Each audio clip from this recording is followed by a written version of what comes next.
שישמעו גם אנשים. כתוב פה. קפל שם, קפל אותו.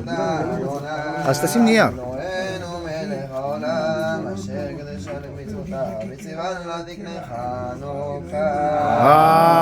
אמן. ברוך אתה אלוהינו מלך העולם, שעשה ניסים עבורם בזמן הזה.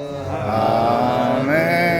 הנרות הללו אלו שאנו מדליקים, הנרות הללו שאנו מדליקים, על הניסים ועל הנפלאות ועל התשועות ועל הנפלאות והאבות שעשית לאבותינו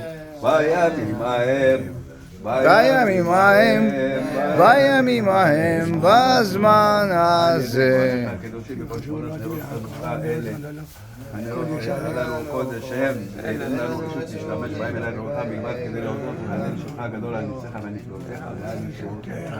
מזמור שיר חנוכת הבית לדוד אהרון ממך אדוני כי ביטלת ושיבחתו ואלי אדוני ושיבחתי ואהבת ישראל ירדית ושמך ושם יציבות שם אלו לברך חזקה ותומזכר בכל תחבתו חיים בצונו בערב ילים בכי ולבוקר הנה בא אני אמרתי בשלבי בא למות לעולם אדוני בצורך אם אתה להראות את לברך אדוני קראנו לתחנן בבישה ודמי אדוני עוזר לי הפחד מספיתי למחד לפתח את השקים ואתה עוזרני שמחה למען זמרך כבוד ולא יתנום אדוני לעולם מלכי ועלינו כוננהו שבסתר עליהו מצד שעדי תורה נאמר לאדוני מחסים ותשודתי אלוהי ותחלו יציג הצמילה ובח ירקוץ בדגל עבוד ותחת כן הפעם תעשה את צינה וסוחרה מתאול ותירה בפחד לילה בחצי עוף יומה מדבר באופן להלוך מכתב ישות צהרה מכל מצידך אלפת ובובה מנך לך לא הגש רק בעיניך תביט בשילומת רשעים תראה כי אתה אדוני מחסי עליון זכרת מעונך לא תאונה אליך רעה ונגדותך בעונך כל דבר יקבלה לשמולך בכל דרכך כפיים צורך ותיגו בהם ולרגלך על שחר ופתק תגרוך תלמוד כפיר ותענית כי לי חשק בבלתי וסגיקו כי ידע שמי יקראיני בעיניהו עמו אנוכי וצרח על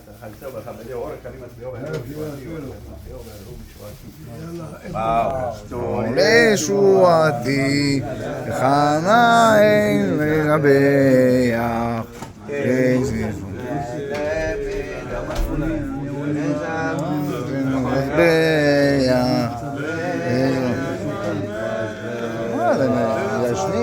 תרימו את הקולות, מה אתם?